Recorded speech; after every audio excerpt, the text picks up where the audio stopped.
Hey guys, welcome back. Today I came with very exciting topic which is Republic Day. So we are going to learn related Republic Day vocabularies as well as sentences. So without any delay, let's get started.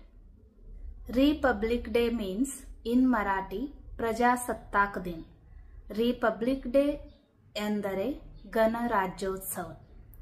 Republic Day is celebrated on 26th January. Now let's see flag related vocabulary. Indian flag ಭಾರತದ ಧ್ವಜ, ಭಾರತೀಯ ಧ್ವಜ. Bands ಪಟ್ಟಿಗಳು, ಪಟ್ಟಿ. Top band म्हणजे शीर्ष, ಮೇಲ್ಭಾಗದ ಪಟ್ಟಿ. Middle band ಮಧ್ಯಮ ಅಥವಾ ನಡುಭಾಗದ ಪಟ್ಟಿ, ಮಧ್ಲ ಪಟ್ಟಿ. ಬಾಟಮ್ ಬ್ಯಾಂಡ್ ತಳಾಶಿ ಪಟ್ಟಿ, ಕೆಳಗಿನ ಪಟ್ಟಿ. Top band colour is saffron. Saffron म्हणजे ಕೇಶರ ರಂಗ. सेफ्रॉन ಎಂದರೆ ಕೇಶರಿ ಬಣ್ಣ. Middle band colour is white. White ಎಂದರೆ ಬಿಳಿ. ವೈಟ್ म्हणजे पांढरा. Bottom band colour is green. Green म्हणजे हिरवा. ग्रीन ಎಂದರೆ ಹಸಿರು.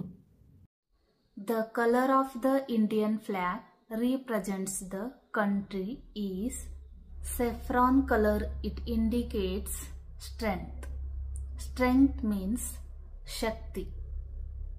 White color indicates peace. Peace म्हणजे ಶಾಂತತಾ. ಪೀಸ್ ಎಂದರೆ ಶಾಂತಿ ಅಥವಾ ನೆಮ್ಮದಿ. Green colour indicates growth. Growth म्हणजे वाढ किंवा उत्पादन. ग्रोथ ಎಂದರೆ ಬೆಳವಣಿಗೆ.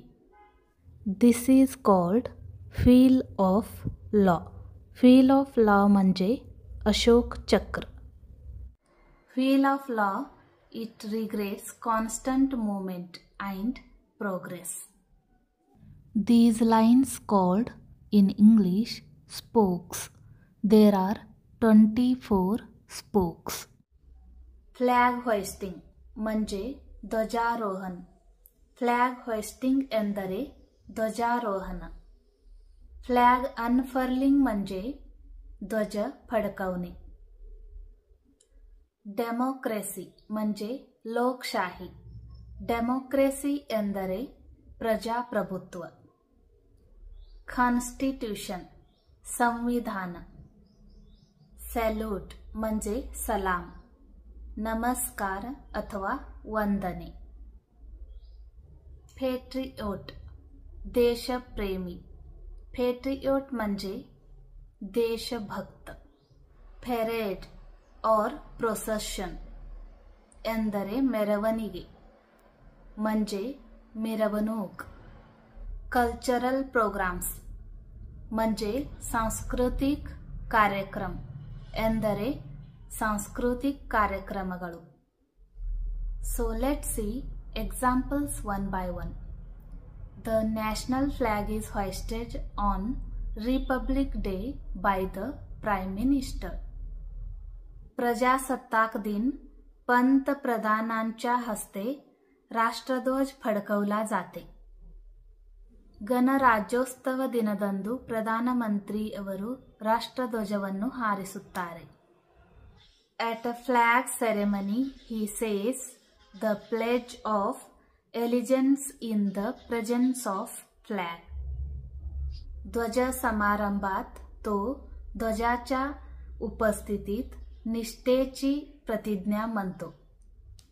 ಧ್ವಜ ಸಮಾರಂಭದಲ್ಲಿ ಅವರು ಧ್ವಜದ ಉಪಸ್ಥಿತಿಯಲ್ಲಿ ನಿಷ್ಠೆಯ ಪ್ರತಿಜ್ಞೆಯನ್ನು ಹೇಳುತ್ತಾರೆ. The national anthem of India Jana Gana Mana. ಭಾರತದ ರಾಷ್ಟ್ರಗೀತೆ ಜನಗಣ ಮನ. भारताचे राष्ट्रगीत Jana Gana Mana. The national anthem of India is often played at flag hoisting ceremony. ಧ್ವಜಾರೋಹಣದ ಸಮಾರಂಭದಲ್ಲಿ ಭಾರತದ ರಾಷ್ಟ್ರಗೀತೆಯನ್ನು ನುಡಿಸುತ್ತಾರೆ. भारताचे राष्ट्रगीत ध्वजारोहण समारंभात वाजवले जाते. Thanks for watching. See you in the next video. Take care. Bye bye.